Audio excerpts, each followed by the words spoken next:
अस्सलामुअलैकुम नाज़रीन, स्वागत है आपका मेरे अपने चैनल आसमास किचन में। तो आज हमारे किचन में बनने वाला है कंडेंस मिल्क। इससे आप कई तरह की मिठाइयाँ, आइसक्रीम, केक या खीर तैयार कर सकते हैं। और अगर ये घर का बना हुआ हो तो बात ही क्या। तो चलिए शुरू करते हैं हम इसे बनाना। तो इसे बनाने के लिए हमने यहाँ पर ½ लीटर दूध दिया है और एक मोटे तले के बर्तन में रख दिया है। गैस को हम यहाँ फुल पर रखेंगे और दूध में एक उबाल आने देंगे। दूध में एक उबाल आ गया है। अब डाल देते हैं हम इसमें चीनी। तो यहाँ पर हमने 1 कप चीनी ली है, ये डाल देंगे। गैस की फ्लेम को हम यहाँ फुल पर ही रखेंगे जब तक कि चीनी अच्छी तरह मेल्ट नहीं होती है। और चीनी डालकर गैस की फ्लेम को फुल पर रखेंगे और इसे लगातार चलाते हुए ही चीनी को मेल्ट करेंगे। चीनी जब अच्छी तरह मेल्ट हो जाए तो अब गैस की फ्लेम को हम कर देंगे मध्य और मध्य फ्लेम पर रखकर हम इसे पकने देंगे। बीच बीच में हम इसे चलाते भी रहेंगे। मध्य फ्लेम पर रखकर हमने इसे 12 से 15 मिनट अच्छी तरह पका लिया है और आप यहाँ देख सकते हैं कि ये दूध अच्छी तरह गाढ़ा हो गया है।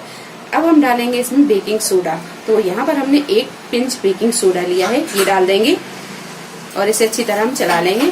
तो आप यहाँ देख सकते हैं कि बेकिंग सोडा डालने के बाद ही इसमें बबल से उठने लगे हैं। फ्लेम को हम यहाँ बिल्कुल मध्य ही रखेंगे। बेकिंग सोडा डालने के बाद में आप देख सकते हैं कि दूध में कितनी जल्दी बबल्स उठने लगे हैं। अभी हम इसे 30 से 40 सेकंड और पका लेते हैं। जब ये बबल्स अच्छी तरह बैठने लगेंगे फिर हम गैस को बंद कर देंगे। तो इसे लगातार चलाते हुए ही हम पकाएंगे।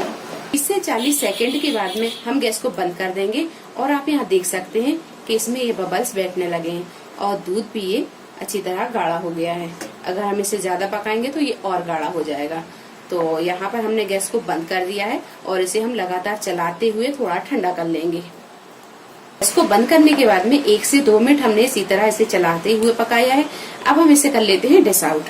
तो आप यहाँ देख सकते हैं कि ये कंडेंस मिल्क बनकर तैयार है। वीडियो पसंद आई तो इसे लाइक और शेयर करें, मेरे चैनल को सब्सक्राइब करें।